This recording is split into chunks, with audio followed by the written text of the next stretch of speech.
എന്ന ഈ പരിപാടിയുടെ ഔപചാരികമായ ഉദ്ഘാടനം നിർവഹിക്കുന്നത് ബഹുമാനപ്പെട്ട മുഖ്യമന്ത്രി ശ്രീ പിണറായി വിജയനാണ്.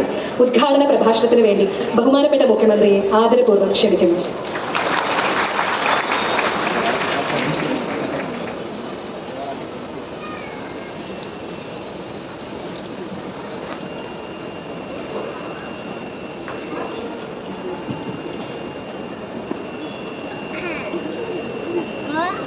ബഹുമാന്യരെ, സഹോദരി സഹോദരന്മാർ, രാജ്യത്തെ പരമോന്നത ചലച്ചിത്ര ബഹുമതിയായ ദാദാ സാഹേബ് ഫാൽക്കെ പുരസ്കാരം മലയാളത്തിൻ്റെ മഹാനടൻ മോഹൻലാൽ കഴിഞ്ഞ മാസം 23-ന് ബഹുമാനപ്പെട്ട രാഷ്ട്രപതിയിൽ നിന്ന് ഏറ്റുവാങ്ങുകയുണ്ട്.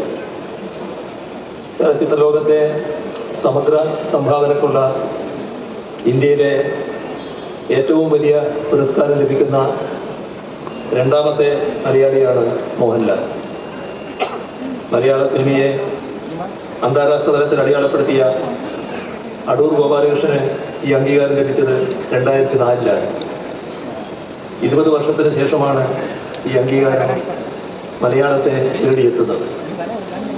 സത്യജിത് റായ്, രാജ് കപൂർ, ദിലീപ് കുമാർ, ദേവാനന്ദ്, ലതാ മങ്കേഷ്കർ, മൃണാൽ സെൻ, ശ്യാം ബെനഗൽ, അമിതാഭ് ബച്ചൻ തുടങ്ങി ഇന്ത്യൻ സിനിമയിലെ മഹാപ്രതിഭകൾക്കൊപ്പം അമൂല്യമായ ആ സിംഹാസനം കരസ്ഥമാക്കിയിരിക്കുകയാണ് മലയാളത്തിൻ്റെ ഈ ഇതിഹാസ താരം. കേരള സംസ്ഥാന ചലച്ചിത്ര പുരസ്കാരങ്ങൾ 9 തവണയാണ് മോഹൻലാലിനെ തേടിയെത്തിയത്.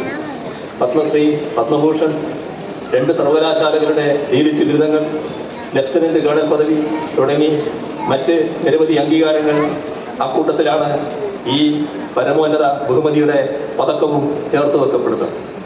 കഴിഞ്ഞ അരനൂറ്റാണ്ടോളമായി മലയാളിക്ക് എന്നും അഭിമാനിക്കാൻ നേട്ടങ്ങളുണ്ടാക്കി തരുന്ന മലയാളത്തിൻ്റെ ഇതിഹാസ താരം മോഹൻലാലിനെ സംസ്ഥാന സർക്കാരിൻ്റെ കേരളത്തിൻ്റെ അനുമോദനം അറിയിക്കുന്നു.